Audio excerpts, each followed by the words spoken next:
If left to my own devices, I am that guy who virtually never goes to a theater or really watches very much of any kind of movies or TV. I'll watch stuff that's streamed sometimes, but I definitely will not watch a lot of the sort of things that many others find interesting. That's just reality. That's just who I am. But I remember that there was a period not too long ago, and this may still be happening, in which the dystopian future was the thing that people liked to put onto the movie screen. Not the only thing, of course. There were others, but that was one of the things that they would put onto the movie screen. They liked to do that. And I remember a whole bunch of things in which various things happened where people were basically left alone, and most of them were woefully inadequate in how they actually described what life would be like in that sort of scenario. I want you for just a second to step into your own dystopian situation. I want you to step into a situation where, say there was some disease that spread around and you happened for whatever reason to be immune, but basically nobody else around you was. And you found yourself alone on planet Earth. One cartoon that my son used to watch, they would find things in the supermarket and so forth, and I have to tell you something. Within a very short time, most of the stuff in places like supermarkets would spoil. It would go bad and you would not be able to eat it. Gas stations would not pump gas because they have to have their turbines running in order to do that in most stations I'm aware of, and that means there's no way, if they don't have power, to pump gas. So, and besides that, of course, they'd run out and there'd be various other considerations. My point in all of this is to say, if you had to live through that, how would you do? I want to talk today about the idea of making a living on the Daily Summation from Kurt's Religion and Politics. I'm your host, I'm Kurt. Today is Thursday, the 19th of May of 2022, getting close to that weekend. Welcome to everyone who's here on Rumble, on the podcast, on YouTube, on BitChute, on CloudHub, on my Facebook page. That would be the Kurt's Religion and Politics page there, on kurtzreligionandpolitics.locals.com, on minds, minds.com.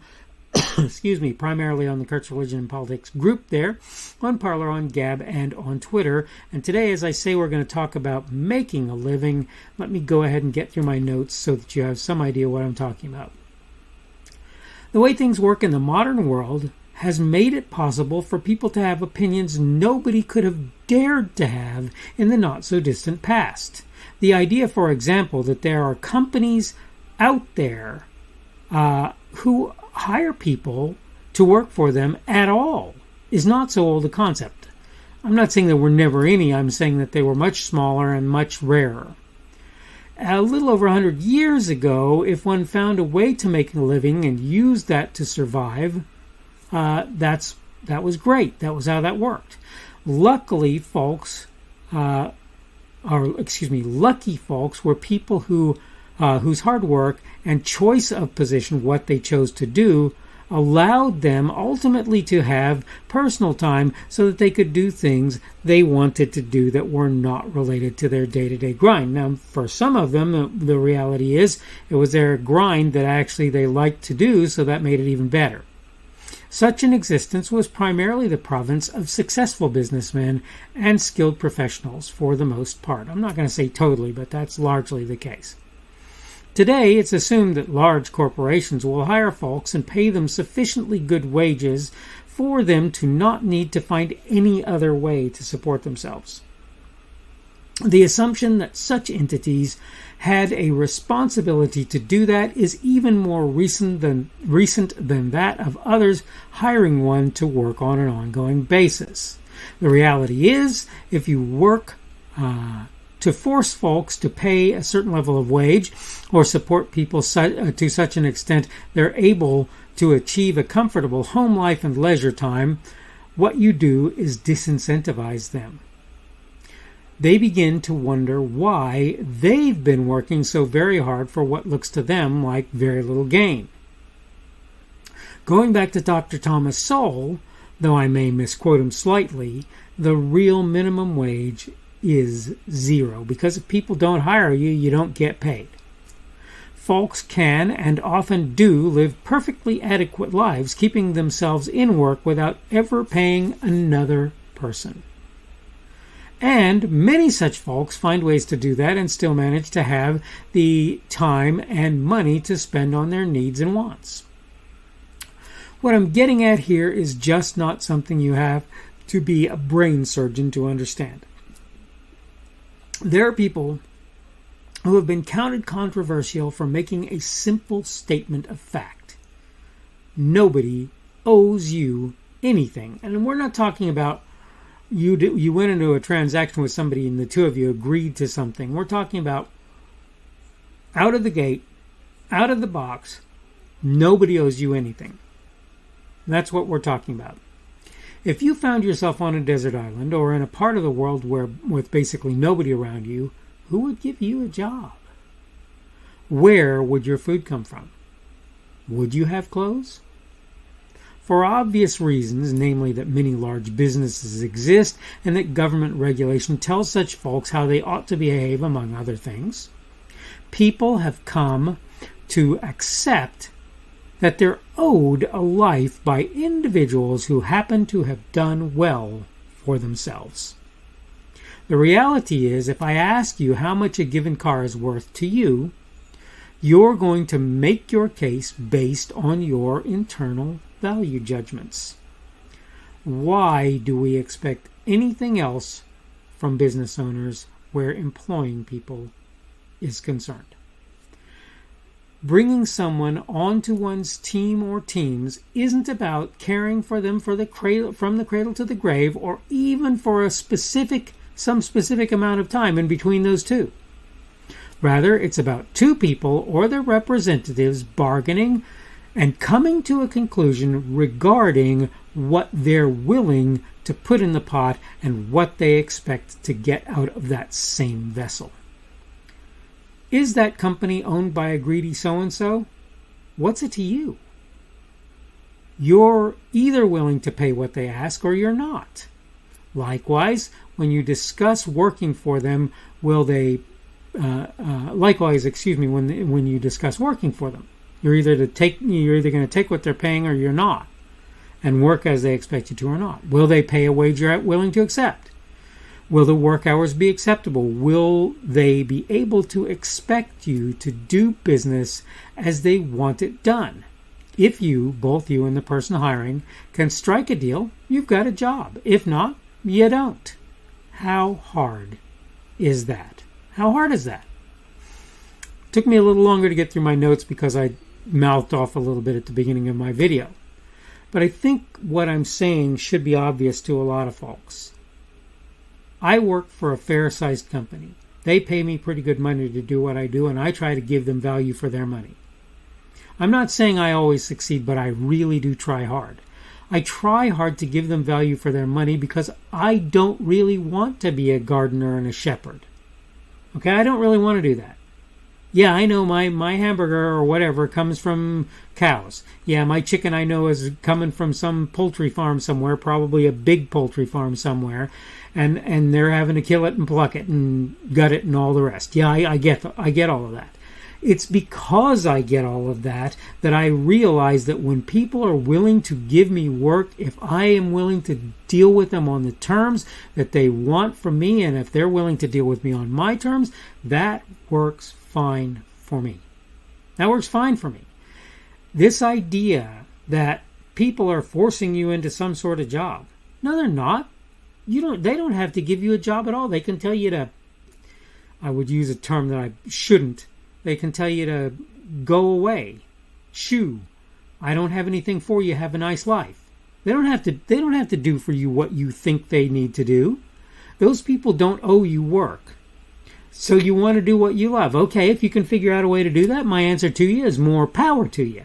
And in fact, I expect if you can really find a way to do that, and it's something that's monetizable, as it were, you will be very successful if you really love doing that thing, unless you're not very good at it. If I love playing basketball, I could get to the point where I was a really good basketball player. But if I love playing basketball and I tried to play based on my current skill set as a basketball player, not happening. Not happening. If I try to play football the same, I say something that lady, she's getting her butt beat by that other lady in that MMA cage, right? But let me just tell you, the lady who's losing, I'm not fighting her anytime soon. But that's just not happening. That's not in my skill set. If you want to do something and the something that you want to do is not in your skill set, you can try and build those skills. But the other option is for you to take a job somewhere else and do what you love when you have the opportunity so to do.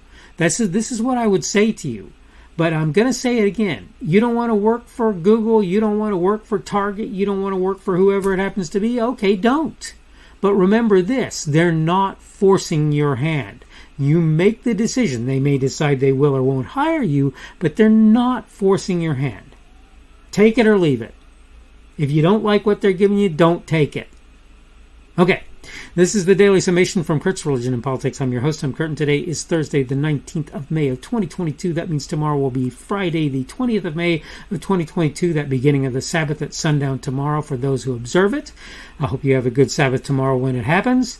Thank you for everyone who's been here on Rumble, on the podcast, on YouTube, on BitChute, on CloudHub, on my Facebook page. That's the Kurt's Religion and Politics page there.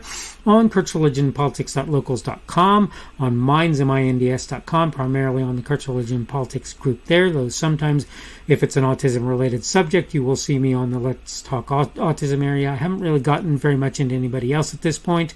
On Parler, on Gab, on Twitter, or wherever else you happen to be seeing or hearing me today. Hope you're doing well. Subject for today is has been making a living, and tomorrow we're going to talk about government and inflation. We're going to talk about the relationship between those two, because I really think, based on among other things, the statements of our current presidential press secretary, White House press secretary, I think some people are more than a little bit confused on that notion, or those notions, inflation and government, and how the two relate. Hope you're doing, as I say, well today. Hope everything's going well for you, and hopefully we will see you again on Friday, the 20th of May's edition. That's tomorrow's edition of the Daily Summation from Kurt's Religion and Politics.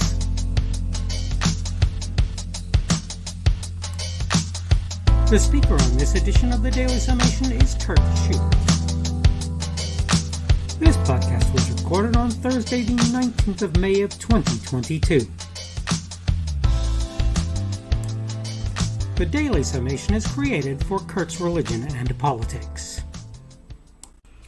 Thanks for watching today's edition of the Daily Summation from Kurt's Religion and Politics. Don't forget to come back tomorrow to check out the next one. Remember, on various platforms, primarily Rumble, YouTube, BitChute, and CloudHub, and the audio podcast, you can subscribe to my content.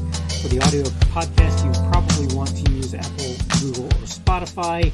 Apple Podcasts, Google Podcasts, or Spotify. In order to find me on those platforms, you can go to the Kurt's Religion and Politics channels on Rumble, YouTube, BitChute, and CloudHub.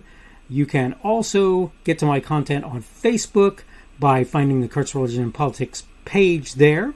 minds.com, where you will find me at the Kurt's Religion and Politics group, and Kurt's Religion and Politics.locals.com as well. You can look there. I post my daily video on various social media sites, really only about 3, Parler, Gab, and Twitter at present. I am at KP Schubert on each of them, and you can find me under them, and you can find the videos under me. You should be able to find my podcasts on Google and Apple Podcasts and Spotify. It's also on podcasts.kpschubert.com. That's podcasts with an S, .kpschubert.com. If you're looking for me on various of the podcast sites, you probably want to search Kurt's Religion and Politics, not the Daily Summation. Keep in mind, you can subscribe to my content on various places that I put it. All constructive feedback is welcome. You can like, dislike, add a rumble, or give whatever feedback is available on any of the platforms that you can do such things. You can also add a comment on what I put there. Unless you're advertising or doing something that I believe will harm others, I'll leave your comments out there even if I don't agree with or understand them. I will try to let you know I've seen them when possible and may reply if I feel it's reasonable, appropriate, and possible, of course. Thanks again for viewing this edition of the Daily Summation from Kurt's Religion and Politics. Don't forget to come back again for tomorrow's as well.